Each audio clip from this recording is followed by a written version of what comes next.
Alright, good morning. My name's Gary, this is Brian. We both work for a company called a Criminal Information Agency. We're not police, we're not screws, we're nothing like that. We're both ex-offenders. My offence was for selling heroin. Brian's offence is violence related, which he'll go on with. He'll tell you more about that. I spent 13 years in the British Army in the infantry. I was discharged for a fight with a senior rank, and this was brought on through alcohol.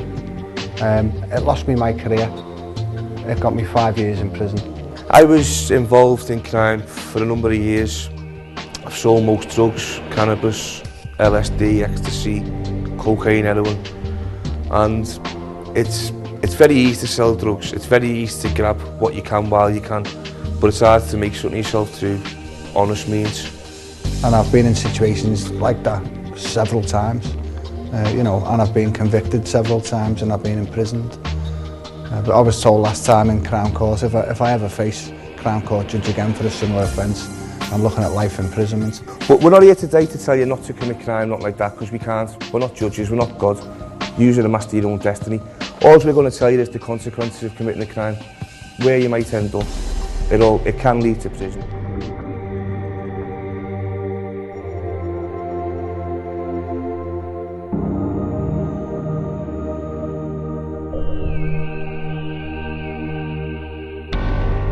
The Criminal Information Agency is a group of ex-offenders. We met in jail, and through our own experiences of crime, we decided we'd had enough. It's expanded into what it is today, which is a unique website aimed at deterring young people from a life of crime.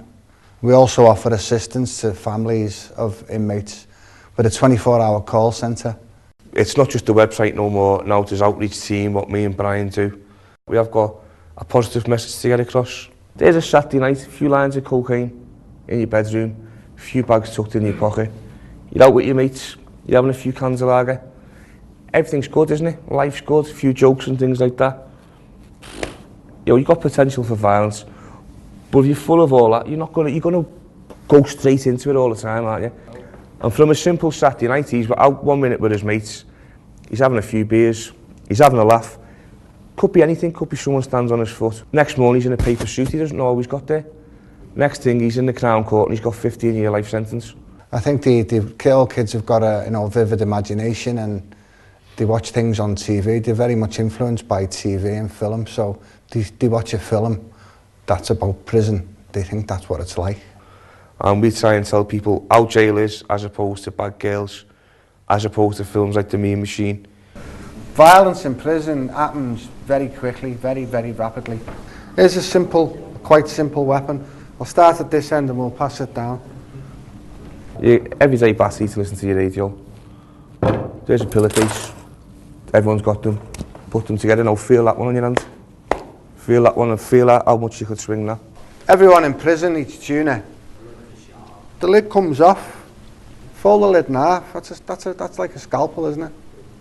So yeah, you've been there. What the rest of you think prison is like? What do you think prison?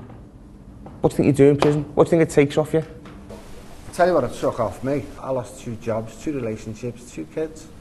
Trying to get back to normality after that is, it's not an easy process. Whatever crime we commit, it's going to hurt so many people. Whether it's not just the victim.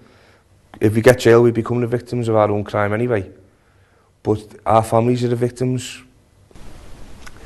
And you come out then, you go for a job, you think, right, I'll put that behind me now, I'll go and get a job. Take your CV into your employer, show him your CV, he wants to know why is there a 3-year gap in your employment history? It's happened to me. I got a job on the wagons, I was driving for a reputable company, I was earning a good wage, I thought I'd made it. 6 weeks later, I was called into the office and dismissed on the spot. I was gutted. And it was really hard then to get back into another job. It was very, very difficult. There's so many people fighting for jobs, isn't it, that if you've got any sort of blemish on your record, if there's 10 people going for one job and I'm the best qualified, as soon as they uncover my record, which I have to declare as well, don't know if you understand that. Do you understand that you've got to declare your criminal record?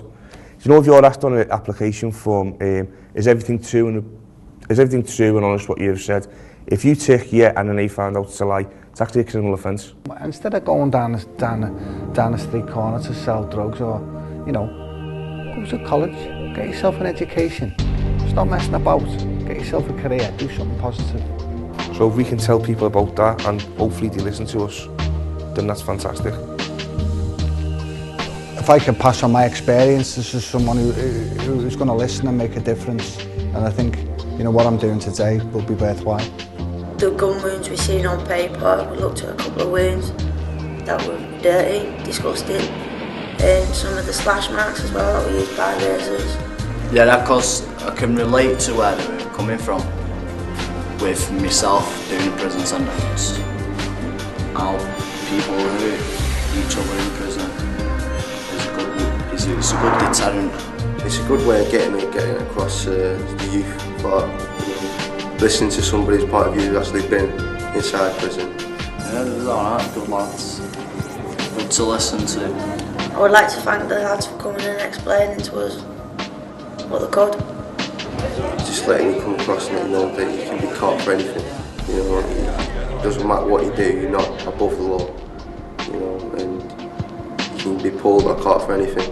And the fact that you've got a choice and whether you can do it or not in the first place, you know, opens your mind up to the choices you've got.